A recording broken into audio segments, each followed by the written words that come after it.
It's like straight on anime. Hello, hello. Sorry, I just Hello. put on my headset. All good.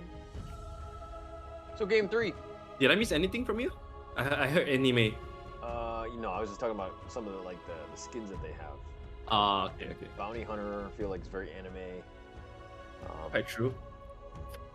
And also the Dota one. I don't know if you know. It's I think it's rated 17 and up, so it's not for kids. Oh yeah. Yeah. Oh yeah. I think there's a lot of a violent scene. Yeah. I think. Yeah. So I don't think you're allowed to play it. So I'll give you I'll give you the clip notes and I'll summarize everything for you because you're not 17, right? What? I think that's as a compliment. It is a compliment, right? You're still 16, right? Yeah. Okay. Barely legal. All right. Who's Right. observing? Main cast? Yeah, let's go for main cast. Okay. All right. Wow, what a draft coming from both sides. I think they really switch things around. There's not like a lot of there's no more heavy team fight, but there still are some. The Black Hole from Fnatic and also the Wukongs from TNC, but that's about it this time. So yeah, I like Fnatic a lot, man. I think they have a lot of counter pick for TNC, and TNC hero, they are so vulnerable to PA and also Storm Spray. So I think both of them are gonna have a very fantastic time. Also, I like another thing I like is that two cores that excels with vision, and they have a bounty hunter for them. So damn, their game is gonna be so sweet. Yeah. But what is it about the Monkey King that they're like, oh, we're gonna pick this last pick into the BA? First of all, I think it's where Monkey King is good against Night Stalker on lane and also Enigma overall, because your Wukong's command kind of zone Enigma away. So there's some winning condition for them to play around. Another thing is they don't have much carries left, because most of them are getting banned, I think. So, and Monkey King is obviously a very strong meta hero. So I think, yeah, it's not too bad actually. PA would never want to man fight you when Monkey King has the Aghanim. So I think that's okay. Okay. All right, but this is game 3. Who do you think has the edge in draft alone? Fnatic. Okay. What is the hero that you're like, oh, this is why? Night Stalker. Night Stalker? Okay. Yeah, I just feel like every single hero, like except for Enigma, like the 3 cores that they pick, like do so well with all the cores or support on TNT side. So literally, you give them vision with the bounty hunter, and they will do their job. Right. So it's just so easy once the 3 cores are online. And by the way, I think in terms of the DPC itself, I don't know if you know off the top of your head, but like, how does it Boom get into this? How do they have a chance? I think TNC needs to lose, T1 needs to lose, and then I think they're tied with Boom. Is that correct? Boom is sitting at four wins now, so TNC has to lose this, and then T1 has to lose also. So both of these teams have to lose. So and then they'll have a 4-way or 3-way tie for the last slot. All right. Yeah. So in a way, I kind of want that to happen. I was thinking like a 4-way tie, but I think that it'd be more fun to see Boom get into this and then just see the reign of terror that 23 Savage brings. Yeah, that's quite true also. I think that would be such a good storyline. So yeah, for that to happen, they have to fulfill 2 requirements. The first one would be for TNC to lose this game. Yeah. So you know that the Boom fans are all kind of hoping that TNC lose this one. They definitely are, because I received some comments already that they say they hope TNC lose this game. Two-legged abomination. All right. Okay. Let's talk about laning here. Enigma, it's going to be looking to be with Jabs as a position 5. A little underwhelming in my opinion, but I mean Jabs is still Jabs in the sense that he's going to get farmed. But what are your thoughts? The thing about post-fight Enigma and why he's so popular right now is that he basically secures the entire safe lane for your carry, because he always can sacrifice 1 creep and then use his Eidolons to block the big camp or the small camp. So enemy can, if he does it correctly, enemy can never pull the camp. So the lane is always gonna be under tower for PA, and PA will have a freaking you have a very good farm early game, and PA is one of the heroes that can really benefit from this kind of situation. where you can get to an early Battle Fury that would be good for mid lane. Oh, but Who might Moon's be getting dead. gone on just the amount of burst, but they're actually healing him now, so they need to be a little bit careful that they all don't overcommit. And nonetheless, Armel is on point, knew exactly how much damage he needed, and Febby with a nice little rotation there. securing first blood. I like that they are putting Oracle to the mid lane earlier because they know their Moon, like they don't really have solid lockdown in the mid game for Moon. So if Moon plays correctly, he can actually get out of a lot of the fights. So they are pressuring Moon before he hits 6. And Leshrac against Storm, Leshrac will be so strong against him until level 6. So I like that movement a lot. But, okay, TNC's lineup saying, we want to end the game as fast as possible. So I feel like this laning phase is going to be super important for them, making sure that they do it. And Fnatic are all just about slowing down and then let nighttime come and let, Mazaros do his thing and then just kind of slow down the pace, so to speak. But TNC, what else can they do to kind of just help further their chances, so to speak? I think Beastmaster's game is really important here because the better way for them to increase their win rate is to snowball with Beastmaster Necro Tree. But seems like so far Beastmaster is not having the lane that they wanted because he opted for the wild access. Oh, Febby. Getting a little low. DJ's here, steals his lunch money. Febby's gonna just look to turn around Gabby as well. And, the creep wave is not in the most traditional of places, but kind of what you expect here from both of these teams. Dire's top tower The disparity between two off lanes is getting pretty, it's getting bigger by every minute though. If you look at Beastmaster 15 last hit already, he's doing okay. Beastmaster is supposed to lose to the PA +1, but because this one is an Enigma that doesn't really give you the offensive ability, so Beastmaster is having a lot of farm in this lane. Yeah, but you just spoke highly of the Enigma 5, and now you're like, oh, it's not that good? Like, what's the deal here? No, the thing about Enigma 5 is you secure the farm for your safe lane, but you don't really do pressure to the off lane, so it's gonna be a very good trade farm situation, which in this case I think Raven is quite happy, but KP he's okay as well. I'm just looking at, the saddest guy would be Masaros. He has 12 last hit. The little baby boar been denied. KP just a little bit better micro in that sense. Kind of controlling his Febby and DJ. Again, these are like lovers in the forest, so to speak. Also, how did Bounty get 11 last hit? I have no idea. That is a good question. I have no idea. Yeah, I think he contested a lot of jungle pool from Febby, and then he tried to cast down. But 11 though, still quite impressive for post for Bounty. Alright, nonetheless, Armel and Moon kind of dealing it. Moon is level 6, so the potential to kind of just go in at any moment could happen, but he does need to be careful because his mana's a little low. DJ's moving into position as well. And they go to Split Earth, and they knew he was coming in. They found it, and DJ gets blown up. Thought he was, kind of set up a trap against Moon, but unfortunately he was being the one that was going to be trapped. You're so patient. You're just quietly waiting for him to show up at the spot for him to land his stun. And then Febby is also there for the, just to secure the kill. Bottom side, I think this is where they really want to punish KP at least once. Because he's having a free lane right now. Maybe you want to bring the Bounty Hunter to the bottom side, since Bounty Hunter is not getting much from the top lane anyway. And bottom side, Beastmaster is still level 4, so he's still much in the very 1-over stage that you should definitely punish him. But if we're looking at the top lane though, like Monkey King's just having a field day. He's doing his own thing with Gabby, just kind of getting a decent amount of last hits. But Mazaros on the other hand hasn't had as good of a game. Hurricane here, slowing down KP. They're gonna look to go for this. And a nice little rotation with a nice little dagger play from Raven, and they're gonna get that kill. That's very crucial. And KP, he has to be very careful if he TPs back to the lane after he respawn. Fnatic, they should be looking to counter him tree cut. Tap the tree, yeah, I saw that. But Mazaros is only level 4, which is a little worrying, especially since Gabby's 6. Radiant should look to their Mazaros is he's cutting the creeps just to make sure that he gets his farm. Oh, Moon is going in. He's gonna find Gabby, pulls him back.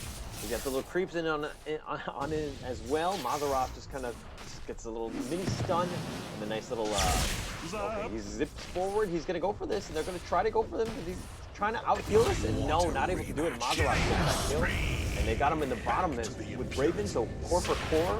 And, wow, Jab's just barely getting away. That was very close. This is gonna mean that TNC they are gonna get a better trade here.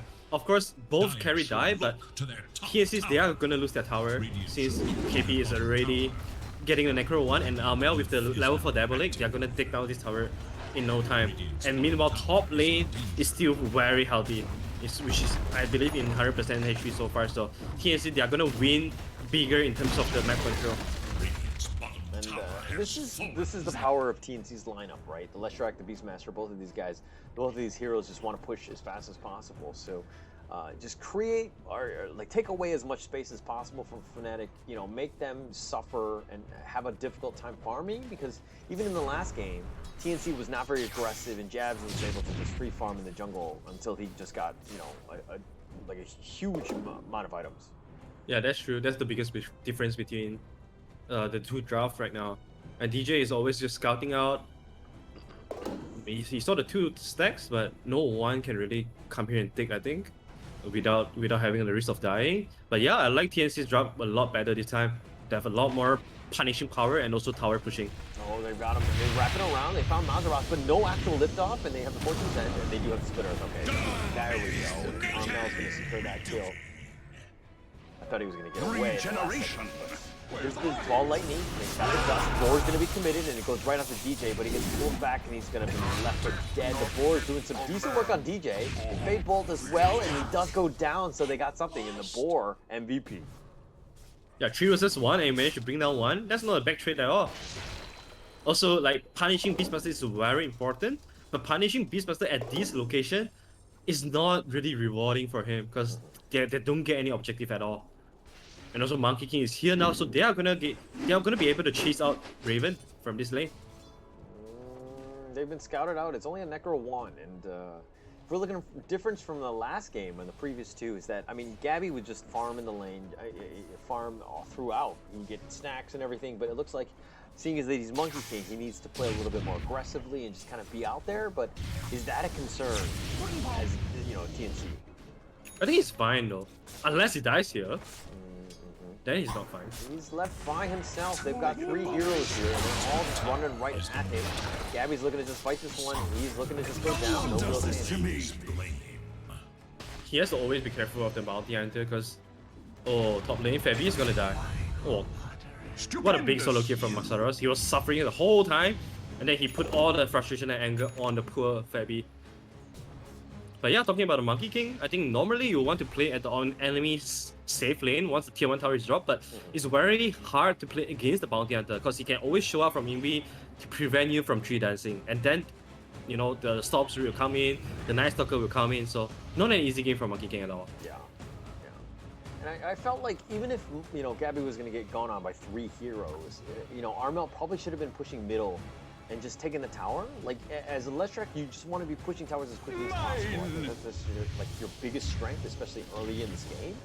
And any sort of delay, any sort of wasted rotation is really going to slow your team behind. 100%.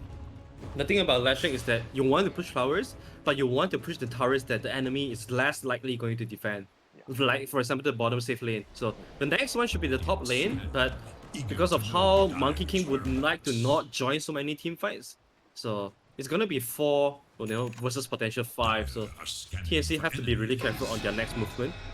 Rubick managed to steal Invi. Oh, Roar. They found Jabs. He's level 6 though, so they need to be careful on how they proceed. I don't even burst him like that. Just so much damage there, especially with Oracle ball lightning forward. They got the pull back up on myself. Armel, that is. They got the track on throughout. The Raven goes in. He's going to go for the bigger fish in that sense. No, instead he turns around and goes back to Armel. He gets the dagger on Fed. He goes right into the blink strike, the Fade Bolt, the lift off, but he's thrown back to the tower. And he's going to actually be healed now. So Febby needs to be careful. The salve is going to be on point, at least just keeping him off. But now Gabby's in the trees. And what does he do? He goes down when everybody's already dead. So Gabby's waiting a lot of time just to help out his teammate here. And if you look at Masaros, he's having a very good recovery time, where he shouldn't really be.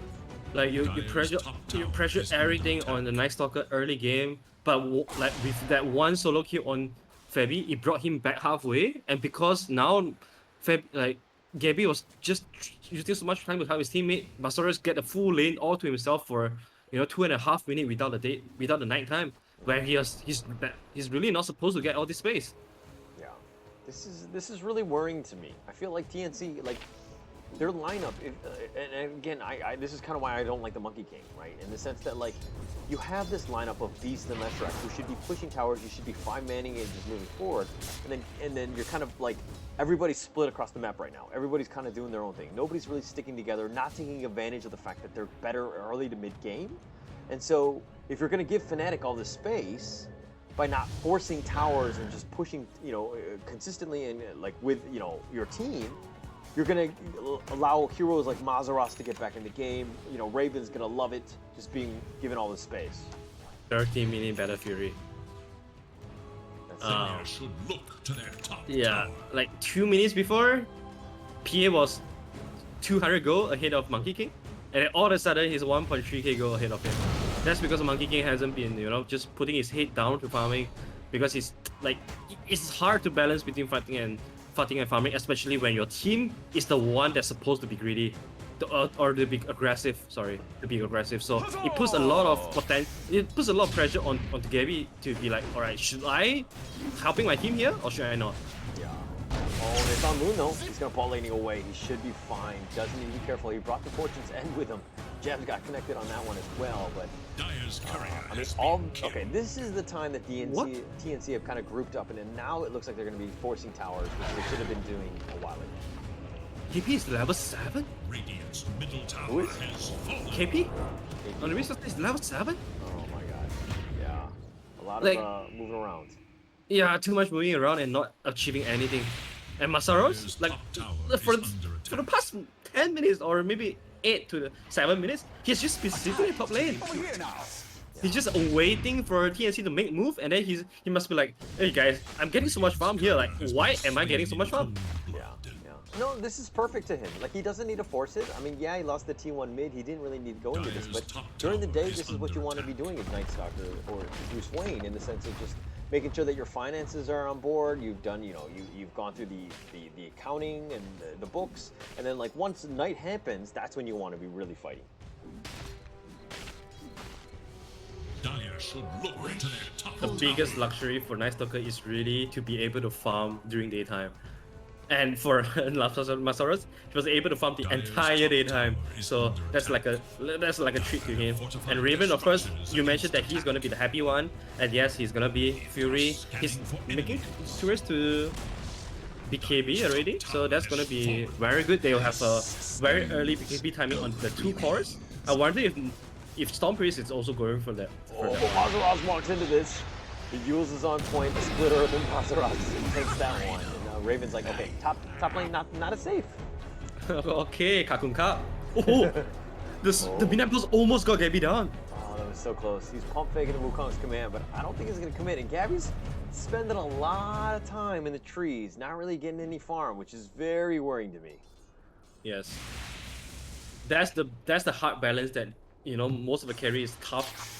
Struggles to find between whether should I farm or should I join my team that is so strong at fighting right now. Oh no, God, Gabby, no! Oh, they found him. DJ, they got the Kraken as well. The black hole right on the Gabby. And it's just DJ and Jabs, and it's the support show, and they're able to kill the position 1. What? Man, if the balance strike were fast enough to kill the Eidolons, maybe he would survive that. But Jabs is denying that opportunity. I don't know, man. Like Monkey King, perhaps he wants to be, focusing on his own jungle until the Battle Fury because he's so close. It's like 500 go away. Like committing to such unnecessary risk, I don't know if that's worth it at all. Especially knowing the PA has already completed the Battle Fury 3 minutes or 4 minutes ago, and you are still working on yours. So Yeah.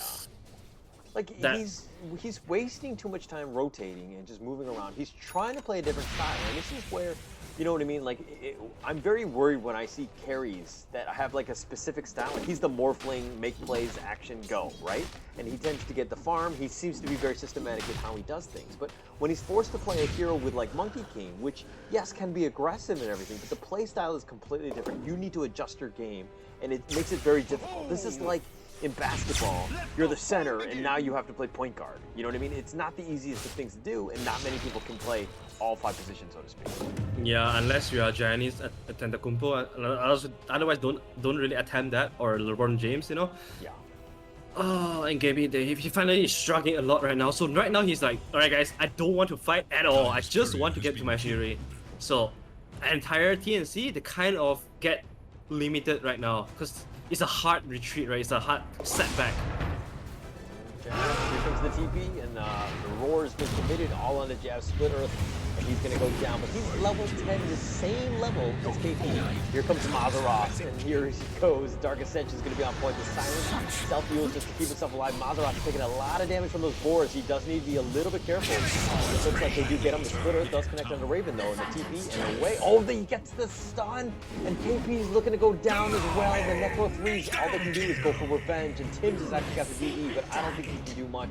And the Necro 3s are like, I don't even know what we do. Let's just go back into the jungle and maybe find our boss. The 3 cores of Fnatic now, they are starting to get online. Masaros, once the BKB has already up, so he doesn't mind just keep using it to be charged right into TNC because he knows that once he positions himself in front of his 2 cores, just let Raven and Moon do their job and clean up. That's all Masaros wants to do. That's why he opted for the BKB and not the Aghanim's with such an early lead. And I like this a lot. Very good play, very good itemization. I like what they're doing and the fact that they're in control. Now, if we're looking at TNC, they had a timer. It's very difficult to play with a timer because you have to ensure that you're 100% on board with what you're trying to do. You need to end the game when you're given those opportunities, and I feel like the window right now has pretty much closed on this team. Yeah, I'm looking at Monkey King. Still haven't gotten his Battle Fury yet. And he is already miles away, man. He's 4K ahead of Monkey King. Split Earth and DJ was doing a little scouting mission, and unfortunately goes down to Armel there with a nice little sentry placement. Yeah, at least Gaby have the 3 or 4 ancient stacks for him to fall back to. So, oh my god, no. Raven, they're coming. Smoke. They're looking to go. They're gonna look to just contest this ancient, but Gabby's doing a decent amount. Raven goes right in. He goes right for Febby, and that's the perfect position. False Promise is committed, but it's only on himself, and Raven's gonna have to use the BKB. He will up to explode, and it looks like they've gotten KP, and it looks like they've also gotten Febby as well, who does explode in the end, and they took away some of the ancients. TNCs, they rely on fighting with formation a lot because you need to protect your 2 backline heroes, that the backline spellcaster, especially Oracle and Rubick. Yeah. So, and you know what? Night Stalker and Storm, they are the best hero to just break up the formation of the enemy team. So everyone, you know, when these 2 heroes goes in, everyone have to fight for their own life. So the formation all of a sudden broke off, and this is how Fnatic, this is what I favorite Fnatic draft so much because their 3 cores are so independently strong.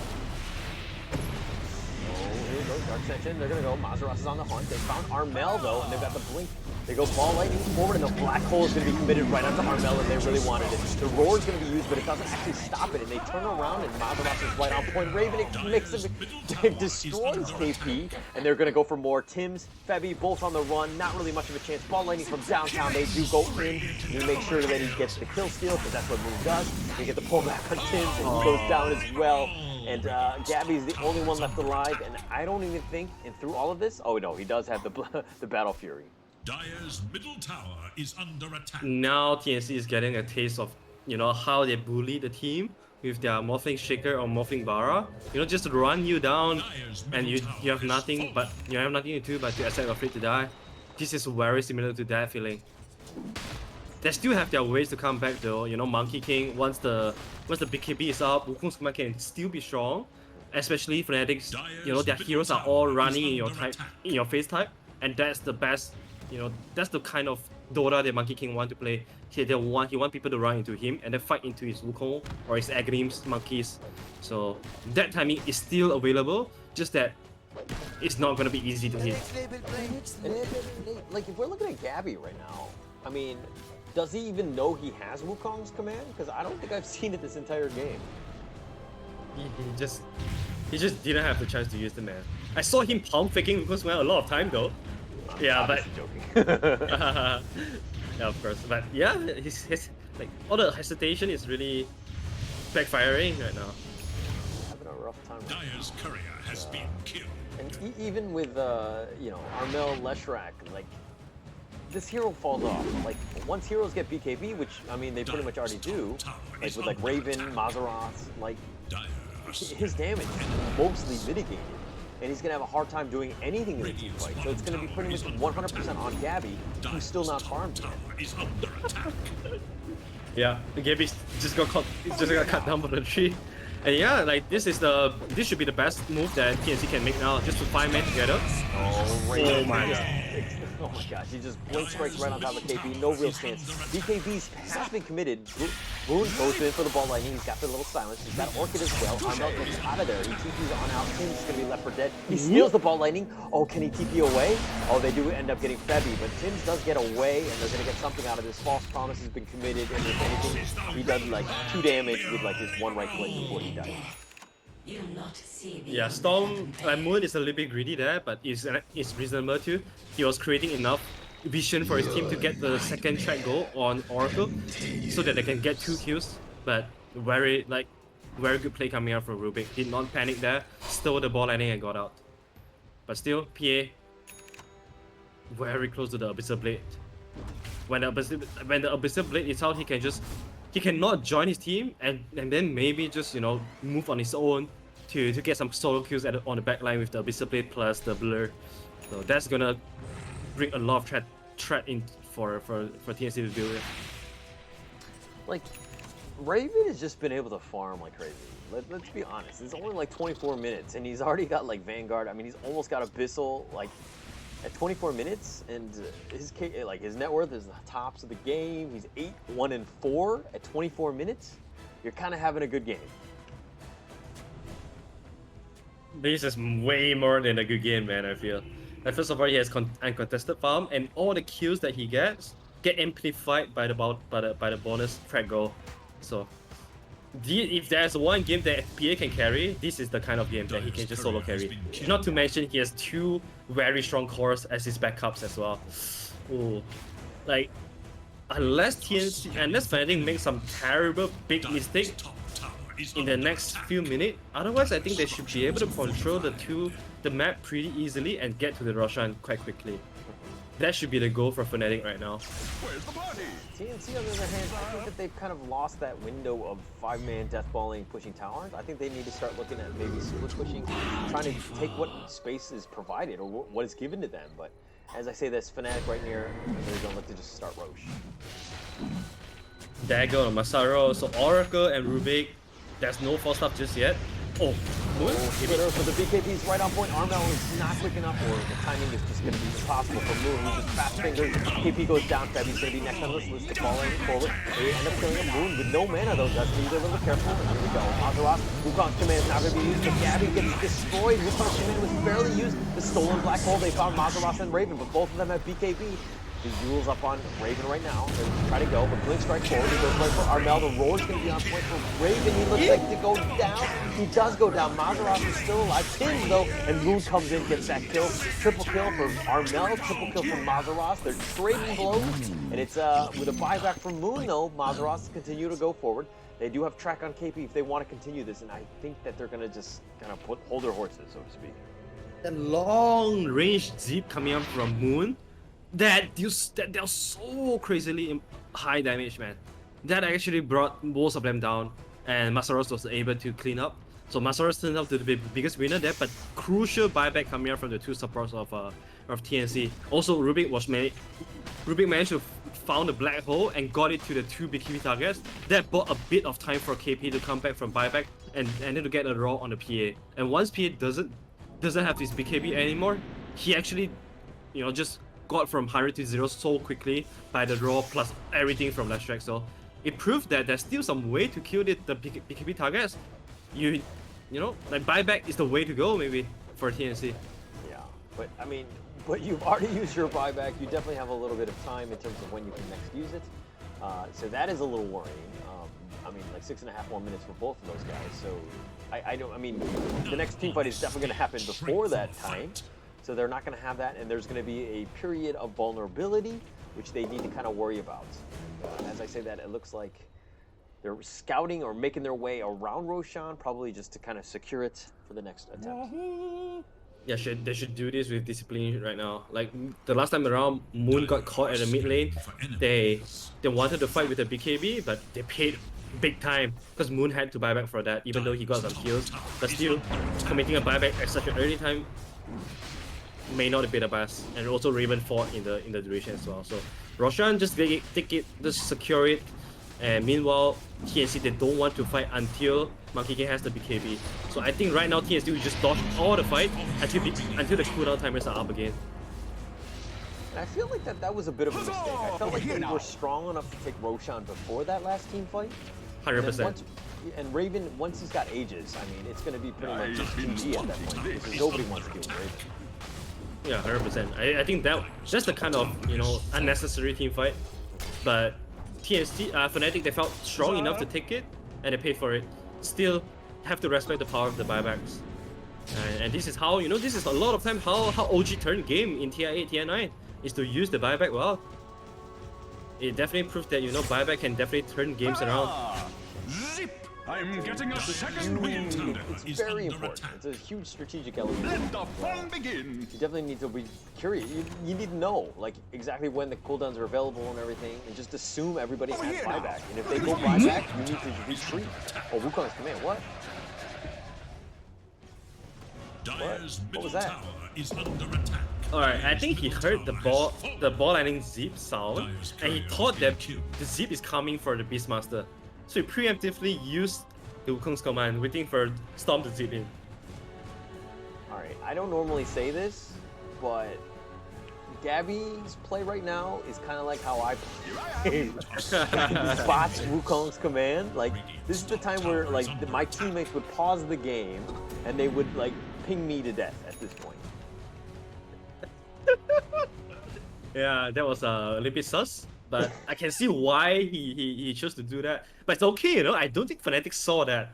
So as long as no one speak about that, I think Fnatic might not know it. Alright, I hope somebody's clipping that right as we speak. Alright, 20k on a PA. I'm quite surprised how TNC, you know, the two cores actually caught up quite a big chunk. Leshrac is 16k, Monkey 16k. I thought the other two cores on Fnatic side would have a better time against TNC, but impressive how they're catching up. So I think Lash is still big. Yeah, he still represents a very important factor into bringing down PA. He just needs to stay alive longer than the PA and just wait till the BKB timing is out.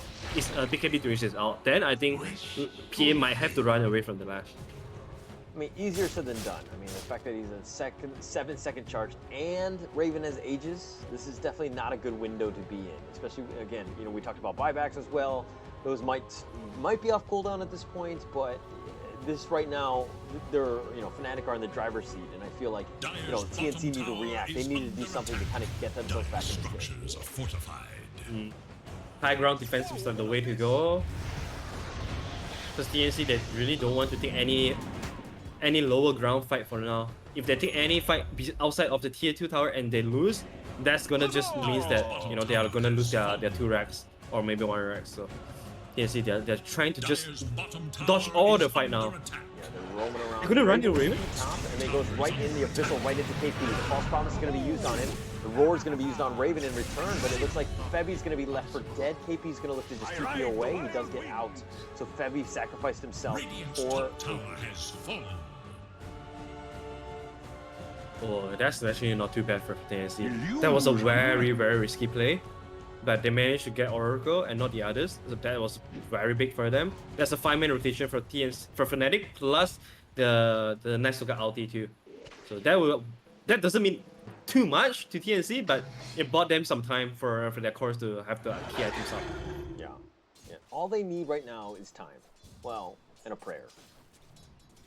And, Yep. And a miracle. Just those three things. I mean, easy peasy, right? Yeah, just 3 things, not 300 things, right? Yeah. Just start small, right? Step by step, baby steps.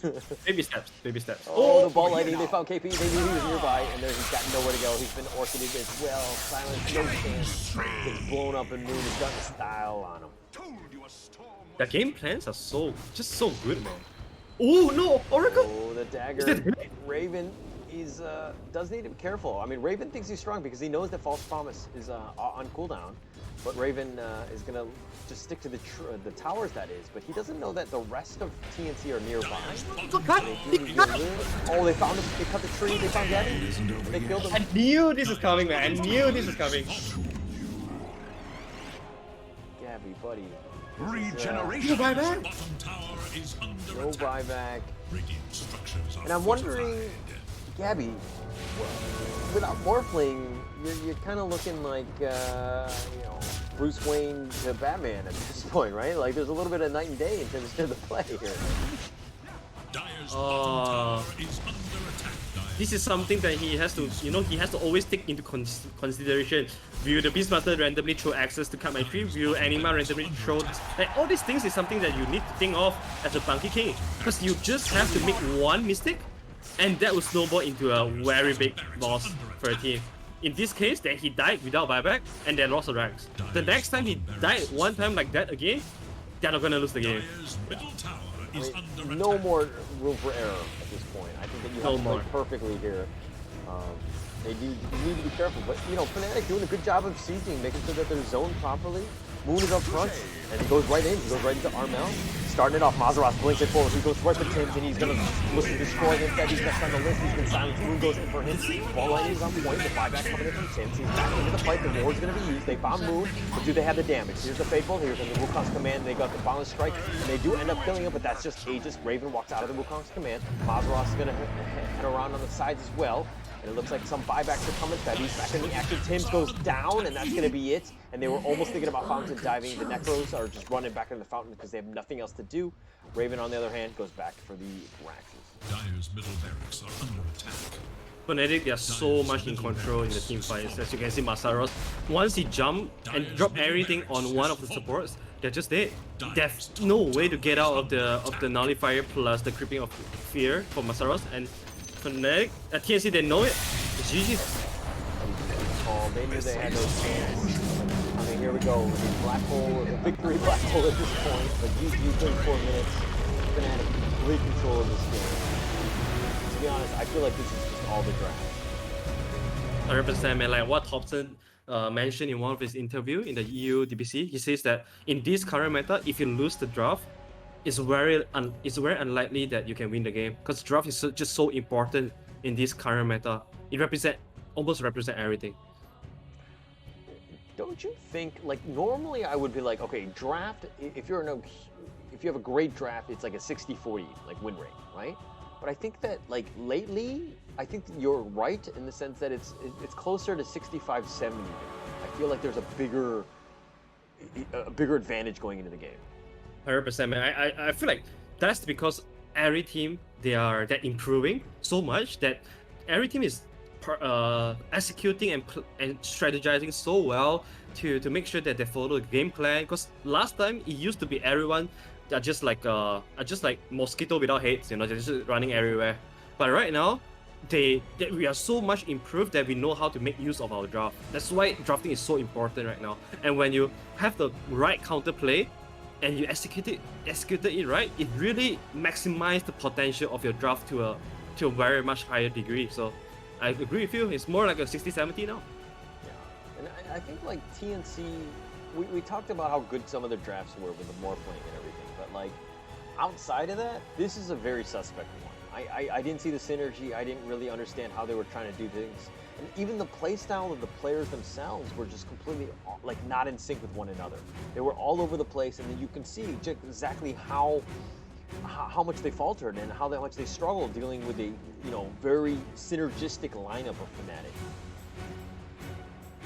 100%, man. Like synergy is so important in this current meta. How many times have you seen, like on paper, whenever you think that one team has a better execution, easy execution, most of the time they'll strive. They will be the one coming out on top. So I feel like teams gotta start like gotta start respecting the draft factor a lot more right now. Yeah, yeah. All right, but this is great in the sense that hopefully we can see Boom back in it. I'm gonna start rooting for Neon just because I want to see that three-way tie, so to speak, and hopefully let 23 Savage get into the major. Yeah. Okay, 23 Savage fanboy. Yeah, sign me up. All right. All That's right. about it for today. Great series. Thank you, Howler, for stepping in. I hope you enjoyed the Thank cast. you. Good stuff. All right, I'll catch you guys next time. All right. Thank you. Bye bye. Bye bye.